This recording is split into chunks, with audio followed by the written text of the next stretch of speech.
They thought I was just the quiet wife who minded the homestead and baked the pies for the church social. The saloon girl laughed in my face, called me a placeholder. My husband's foreman nodded along spitting tobacco in the dust. But what they didn't know, I wasn't just Mrs. Clayton. I was the reckoning they never saw coming, and I was fresh out of mercy. Before I tell you how I salted the earth they stood on, make sure you've subscribed and hit that bell. You won't want to miss a second of this. Drop a comment if you've ever been counted out. This one's for the quiet ones. My name is Eleanor Clayton, and for 8 years I lived the promise of the frontier.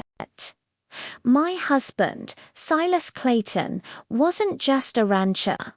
He was the cattle king of Three Forks Valley. He built the Red Sea Ranch from a dirt patch and a dream into an empire that supplied beef to the whole territory. I wasn't some fancy city lawyer when we met. I was the daughter of a surveyor, the one who drew up the land claims and water rights that made his empire possible. He saw the steel in my spine. We were partners. We married under the big sky, and for a time it was true. The land was ours together. But the money changed him. The power, he started spending more time in town at the Gilded Lady Saloon. The conversations by the fire got shorter. The warmth in his eyes was replaced by the cold chill of ambition. I'm a woman of ledgers and land deeds. I notice when the numbers don't add up, and Silas, he was a story full of holes. Our 8th anniversary, he took me to the Grand Hotel in Silver Creek. I wore my best calico, thinking maybe the man I married was still in there. I was a fool. We weren't halfway through our steak when she walked in. Lila, the star of the Gilded Lady.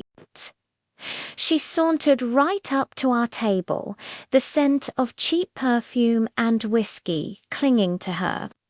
"Eleanor," she sneered, not even bothering with pleasantries. "I figured it's time you knew. Your husband's been keeping my bed warm for a year now.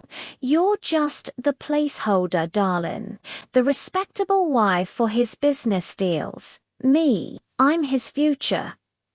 The whole dining room fell silent. I looked at Silas, waiting for him to deny it, to defend the life we built. He just stared at his plate, a coward. Then I saw his foreman, Jed, leaning against the bar with a smirk on his face, and I knew this was a takeover. They were pushing me off my own land.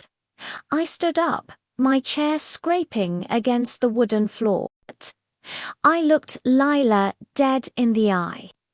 "Thank you for the clarity," I said, my voice steady as stone. I turned to Silas. "You'll be hearing from me."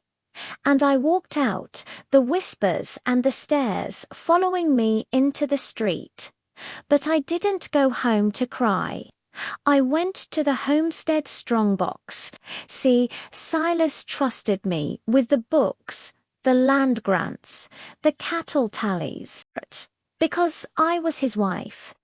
Because he thought a woman's mind couldn't grasp the scale of his dealings. He was wrong. That night, by lamplight, I started pulling records. I wasn't just looking for proof of the affair. I was looking for the rot. And I found it.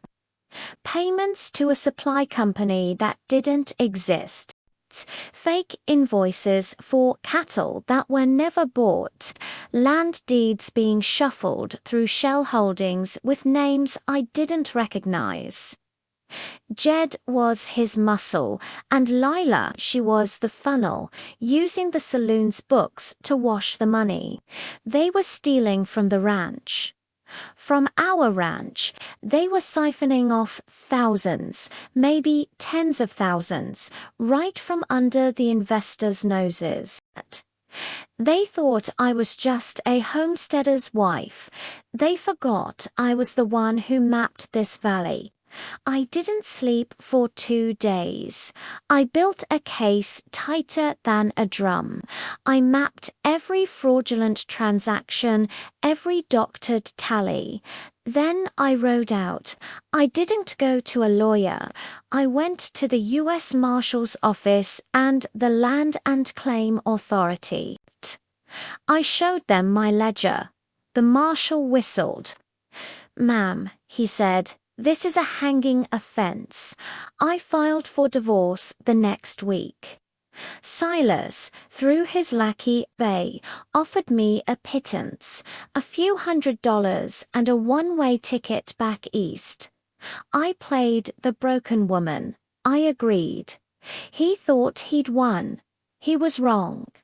The raid came at dawn. U.S. Marshals and Territorial Rangers descended on the Red Sea Ranch.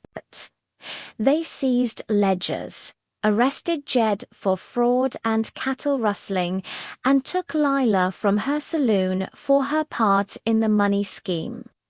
Silas's empire, built on lies, crumbled in a single morning. He rode up to my homestead, his face a thundercloud. "What did you do, Eleanor?" he screamed. I stood on my porch, my father's old rifle resting by the door. "I just protected my claim.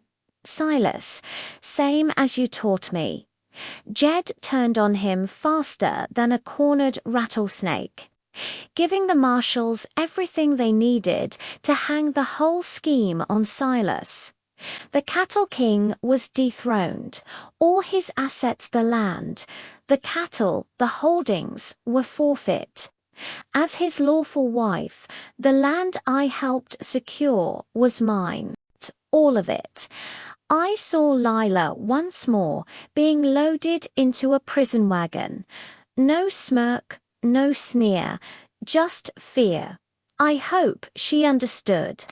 You don't steal another woman's man, and you sure don't steal her land.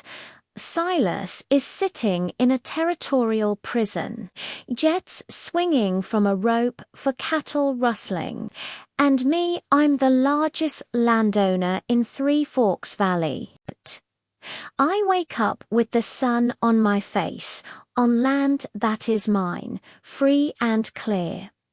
They saw the quiet wife. They underestimated the frontier woman with a ledger and a long memory. My revenge wasn't getting even, it was getting everything. If this story reminded you that even the quietest soul has a storm inside, smash that like button. Subscribe for more tales of those who were underestimated. Comment below, what would you have done in my boots? Sometimes the best revenge isn't a shootout at high noon, ... It's being the last one standing on your own land. I'll see you in the next one.